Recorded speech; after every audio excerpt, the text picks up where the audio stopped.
Thank you very much, Jess. There's no duds out here. These kids are all stars on their way up in their very young careers. Most of them having their first ever car race this weekend, fresh out of karts and getting used to the grip of a car with wings and slicks. Cam's Jayco Australian Formula 4, their first round of the championship. It's a 7-round series that will finish for the first time in New Zealand this year. They're heading over to Pukekohe. That'll be fun around the very fast and bumpy circuit that is Puke. Top 5 reverse grid from yesterday puts Lockie Hughes on pole, Cam's rising star driver. Jaden Ojada's got a lot of Formula Ford experience. Can he get that thing off the line? Couldn't do it yesterday. Aaron Love's brother won this race here 2 years ago, the reverse grid race. Let's see how he goes for BRM alongside Ryan Sewell. Yesterday's race winner, Cam Shields. That's 4 from 4 for BRM at this track, and his BRM teammate Zaid Tones alongside him. Then it's Jackson Walls. New team for them, Patricia Course, Josh Smith, Tom Smith, Antonio Astudi for Astudi Motorsport. That's a family-run operation. Off the back, and oh no, he was facing the wrong way at the hairpin.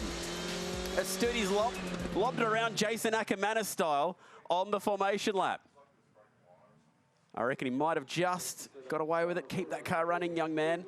Hopefully he can get back around to grid up and go.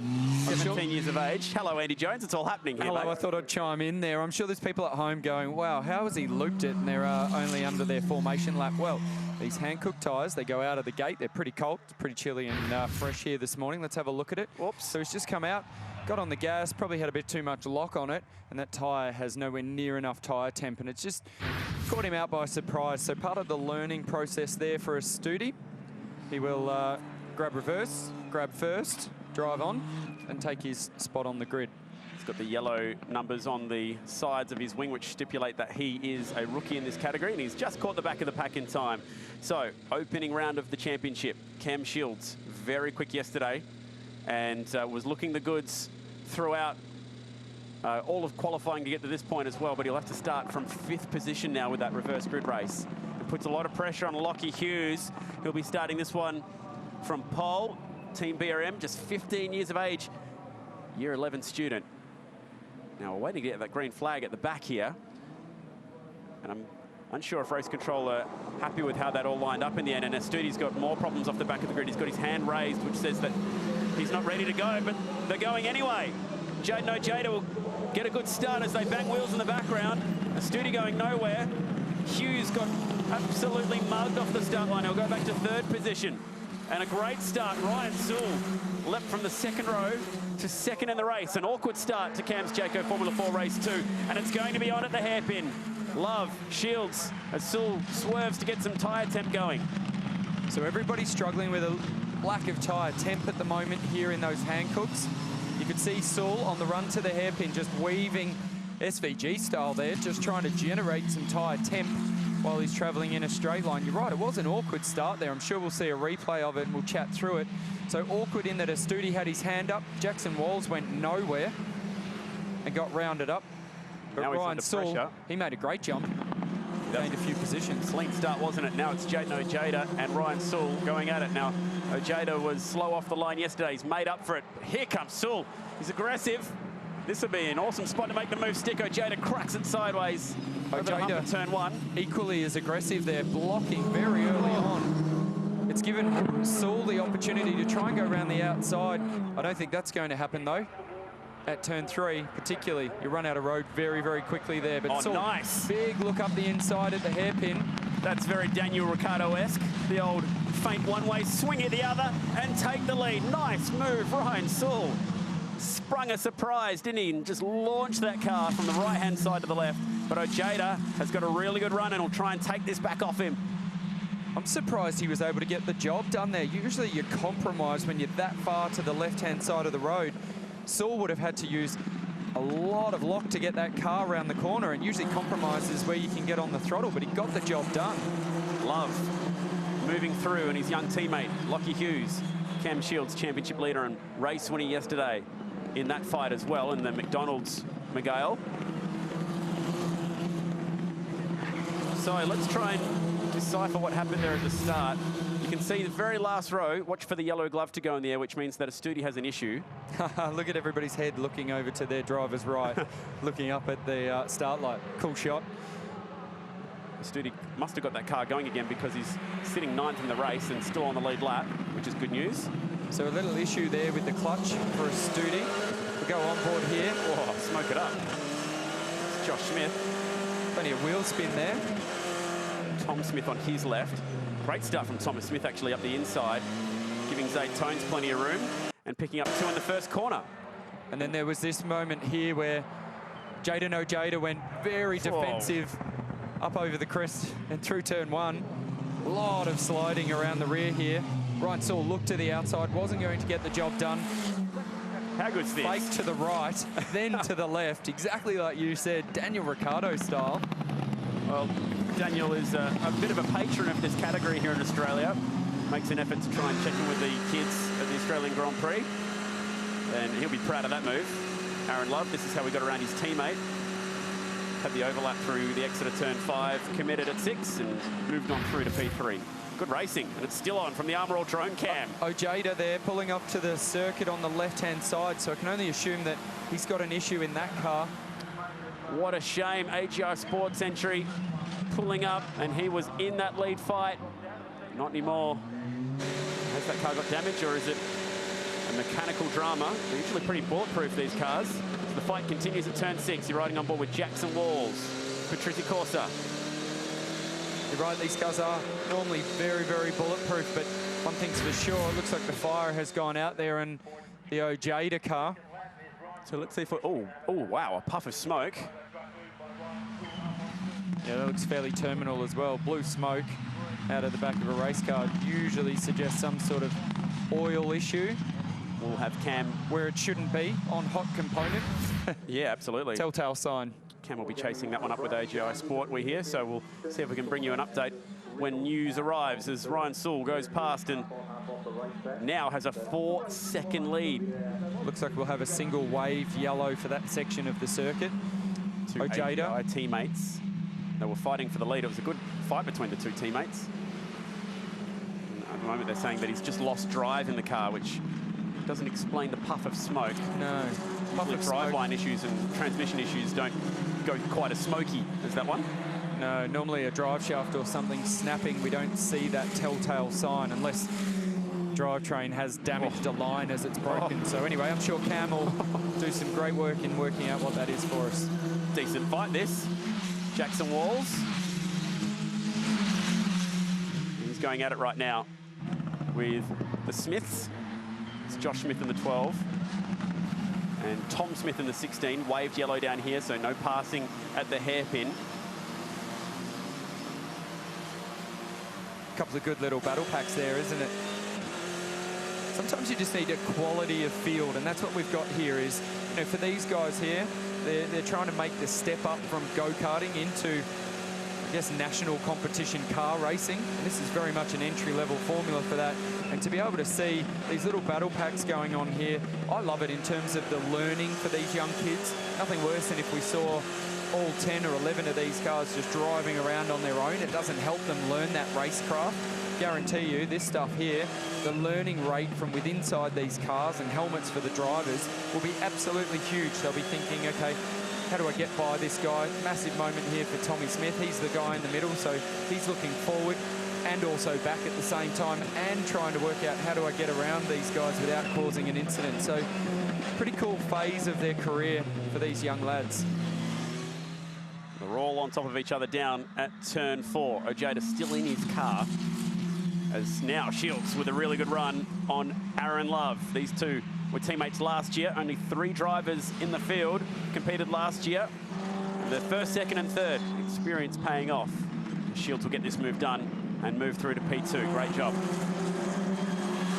I'm surprised how long it's taking Cam Shields to make his way through this field. Are you? I mean, he's had pace all weekend. He really led strongly yesterday once he cleared Ryan Saul, but just doesn't seem to be as comfortable in the pack as, say, Ryan Saul has, or be able to read the play as well, because Ryan's massively checked out here, hasn't he? So now that Cam Shields has cleared Aaron Love, we'll see if he can put his head down. We know he's got pace in that car and chase Ryan Saul down over the next 11 laps. Speaking of Cameron Shields, got a wrap on the knuckles yesterday. We liked it in the comms box here, didn't we? That battle between Shields and Saul on the run-up through turn 1, 2 and 3. We thought that was fair play. They gave each other enough room, but Carl Reindler, who is the driving standards advisor for this group, has given an official reprimand to Cameron Shields. So effectively what that is a slap on the wrist and said, hey, we love that you're racing hard, but just don't push the envelope that much. So no fine associated with it, but it is an official slap on the wrist. These boys are allowed to have 3 of those throughout the year. If they get 3 within the course of this championship series, then they will be given a 10 grid place penalty. So that's strike 1 to Cam Shields. Okay.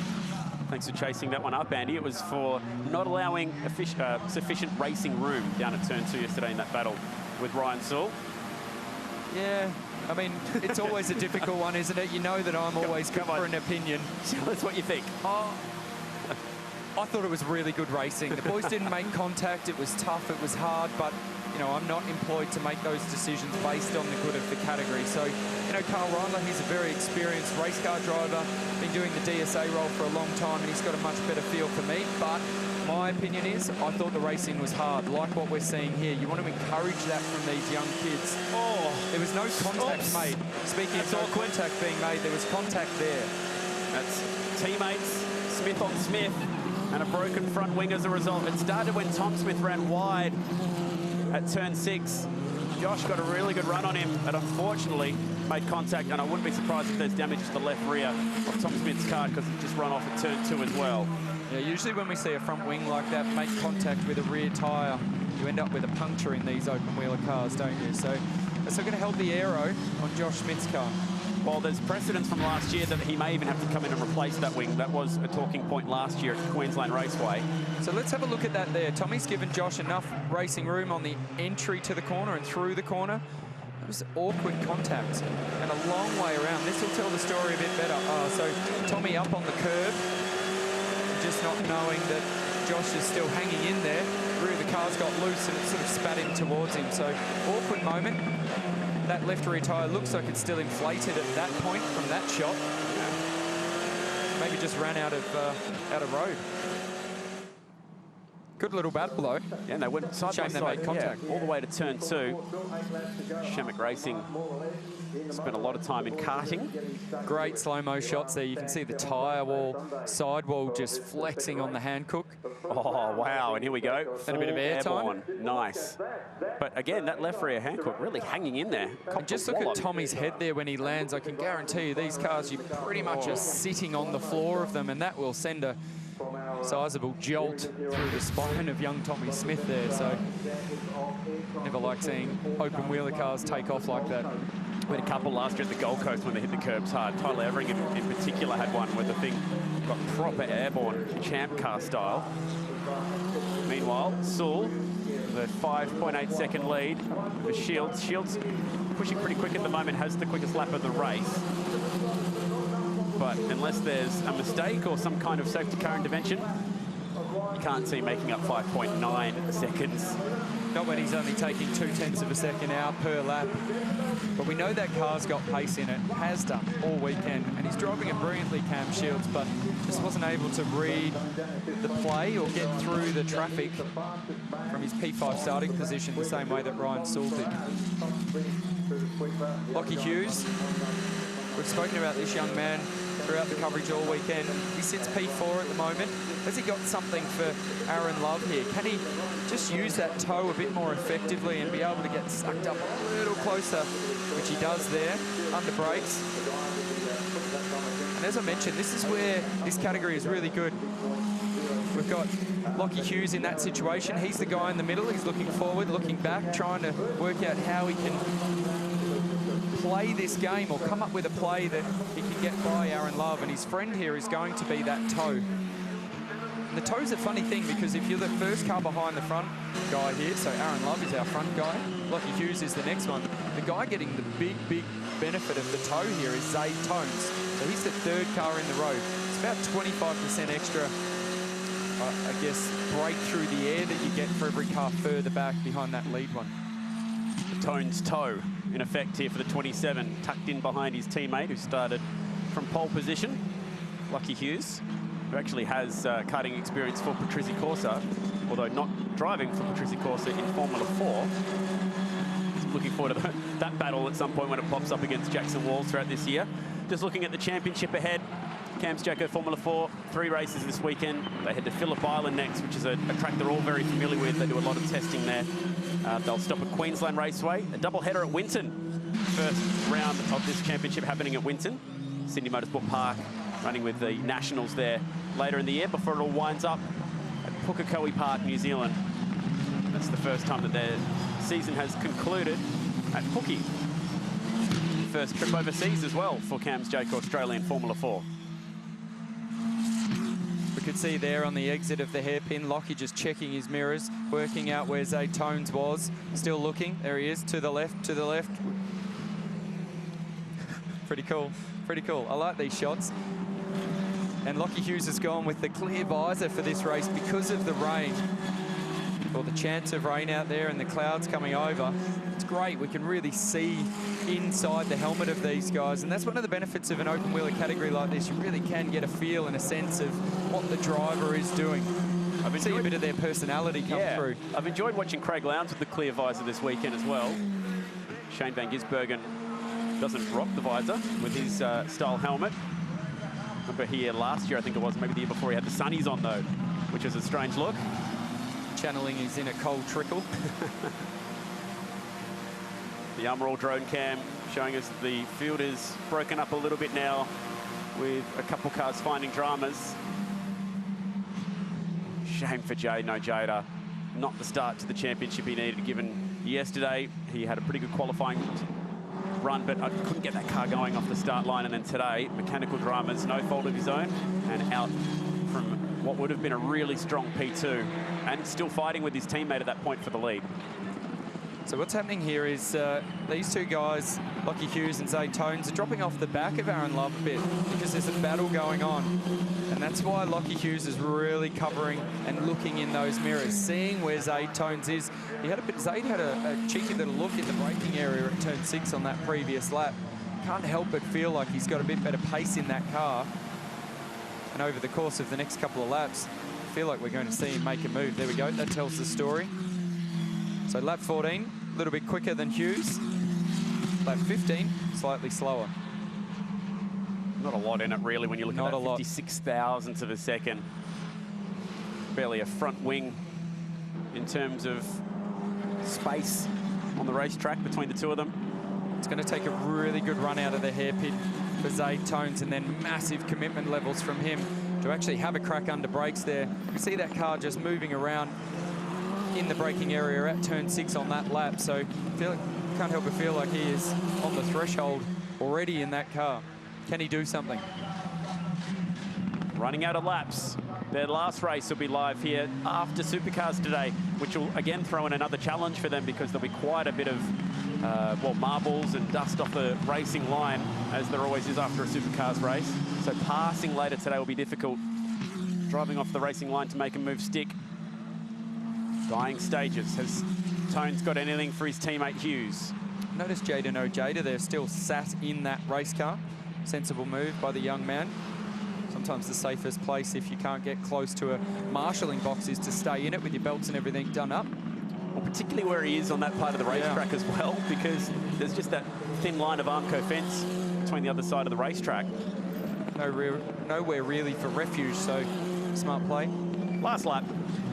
It's been a great drive from Ryan Sewell, really aggressive off the start to get him towards P2, and then had a crack at his teammate to take the lead through turn 4 now. The grid for race 3 later today is their second quickest time from qualifying, so he'll be starting from the front again with Cam Shields alongside him. 3 BRM droids are really on it down at turn 4 as well. Interesting little note I got there was from the team there of Jada No Jada, still in the car, still trying to fire that thing back up. They think it's possibly electrical now, so always difficult. These cars don't run live telemetry, so they're not able to tell what the problem is in real time. One thing that has happened in real time here is Ryan Sewell has absolutely dominated this race, hasn't he? Right from the get-go. Cameron Shields couldn't drop that gap. He's finished P2. AGI Sport finally end the run from BRM here at Symmons Plains, and they finally get one on the board for season 2018 as well. And making that move from Zagami Autosport over to AGI pays dividends early for this Cam's rising star.